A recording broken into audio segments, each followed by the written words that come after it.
Japanese Fairy Tales, compiled by Ye Theodora Ozaki. My Lord Bag of Rice. Long, long ago, there lived in Japan a brave warrior known to all as Tawara Toda, or My Lord Bag of Rice. His true name was Fujiwara Hidesato, and there is a very interesting story of how he came to change his name. One day he sallied forth in search of adventures, for he had the nature of a warrior and could not bear to be idle. So he buckled on his 2 swords, took his huge bow, much taller than himself, in his hand, and, slinging his quiver on his back, started out. He had not gone far when he came to the bridge of Seta no Karashi, spanning one end of the beautiful Lake Biwa. No sooner had he set foot on the bridge than he saw, lying right across his path, a huge serpent dragon. Its body was so big that it looked like the trunk of a large pine tree, and it took up the whole width of the bridge. One of its huge claws rested on the parapet of one side of the bridge, while its tail lay right against the other.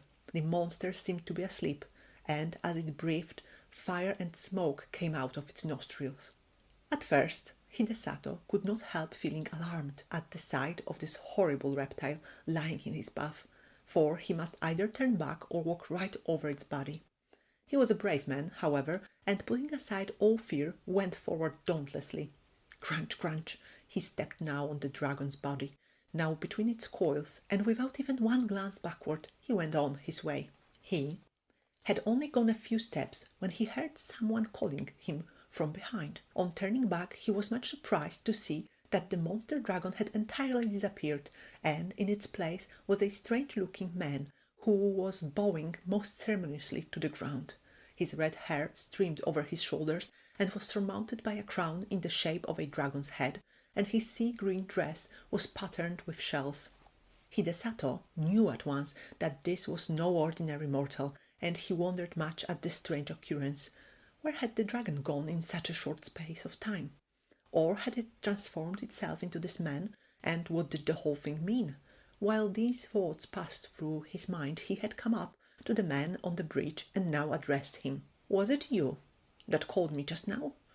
"Yes, it was I," answered the man. "I have an earnest request to make to you. Do you think you can grant it to me?" "If it is in my power to do so, I will," answered Hidesato. "But first tell me who you are." "I am the Dragon King of the lake, and my home is in these waters just under the bridge." "And what is it you have to ask of me?" said Hidesato. "I want you to kill my mortal enemy, the centipede, who lives on the mountain beyond." And the Dragon King pointed to a high peak on the opposite shore of the lake. "I have lived now for many years in this lake, and I have a large family of children and grandchildren. For some time past we have lived in terror, for a monster centipede has discovered our home, and night after night it comes and carries off one of my family. I am powerless to save them.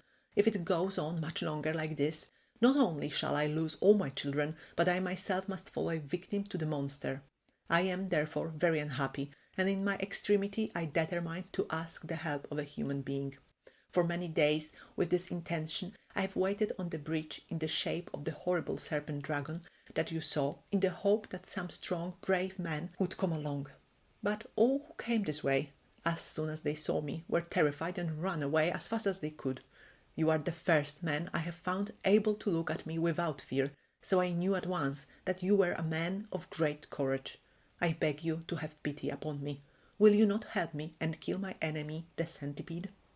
Hidesato felt very sorry for the Dragon King on hearing his story, and readily promised to do what he could to help him.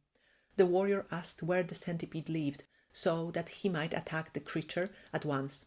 The Dragon King replied that its home was on the mountain Mikami, but that as it came every night at a certain hour to the palace of the lake, it would be better to wait till then. So Hidesato was conducted to the palace of the Dragon King under the bridge. Strange to say, as he followed his host downwards, the waters parted to let them pass, and his clothes did not even feel damp as he passed through the flood. Never had Hidesato seen anything so beautiful as this palace built of white marble beneath the lake. He had often heard of the Sea King's palace at the bottom of the sea, where all the servants and retainers were saltwater fishes, but here was a magnificent building in the heart of Lake Biwa. The dainty goldfishes, red carp, and silvery trout waited upon the Dragon King and his guest. Hidesato was astonished at the feast that was spread for him. The dishes were crystallized lotus leaves and flowers, and the chopsticks were of the rarest ebony. As soon as they sat down, the sliding doors opened, and 10 lovely goldfish dancers came out, and behind them followed 10 red-carped musicians with the koto and the shamisen. Thus the hours flew by till midnight, and the beautiful music and dancing had banished all thoughts of the centipede. The Dragon King was about to pledge the warrior in a fresh cup of wine when the palace was suddenly shaken by a trump trump, as if a mighty army had begun to march not far away.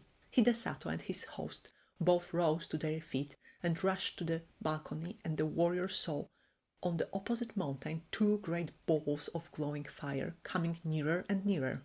The Dragon King stood by the warrior's side, trembling with fear. The centipede, the centipede! Those 2 balls of fire are its eyes.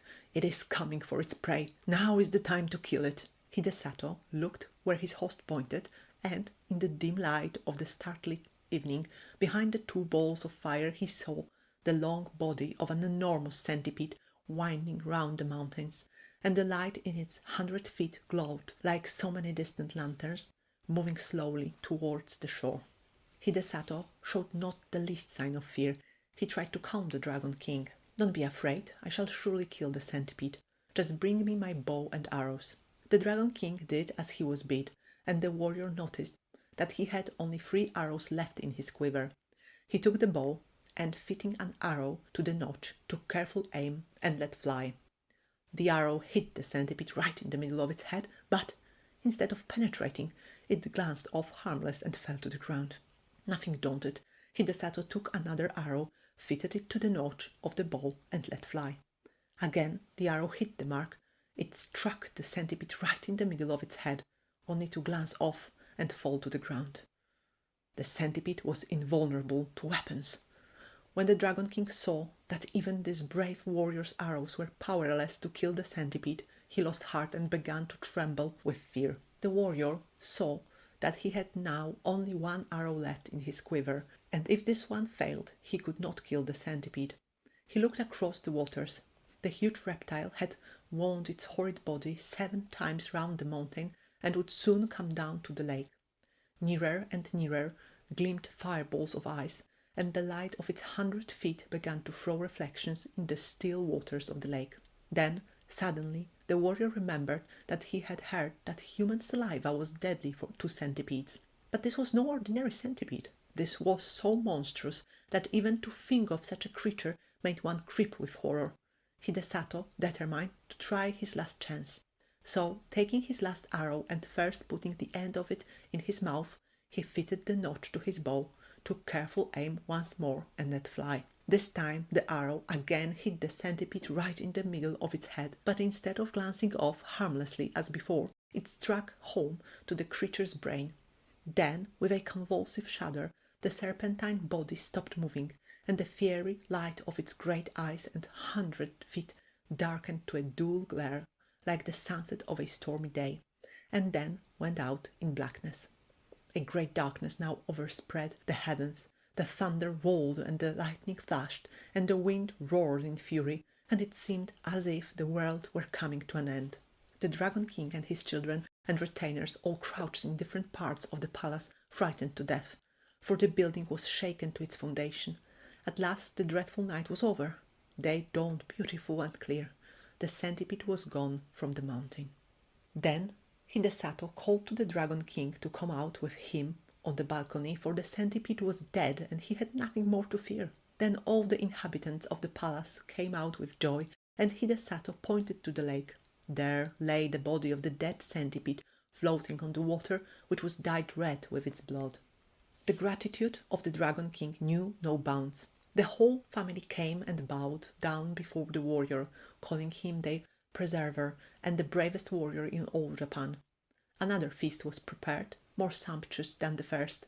All kinds of fish, prepared in every imaginable way, raw, stewed, boiled, and roasted, served on coral trays and crystal dishes, were put before him, and the wine was the best that Hidesato had ever tasted in his life. To add to the beauty of everything, the sun shone brightly, the lake glittered like a liquid diamond, and the palace was 1,000 times more beautiful by day than by night. His host tried to persuade the warrior to stay a few days, but Hidesato insisted on going home, saying that he had now finished what he had come to do and must return. The Dragon King and his family were all very sorry to have him leave so soon, but since he would go, they begged him to accept a few small presents, so they said, in token of their gratitude to him for delivering them forever from their horrible enemy, the centipede.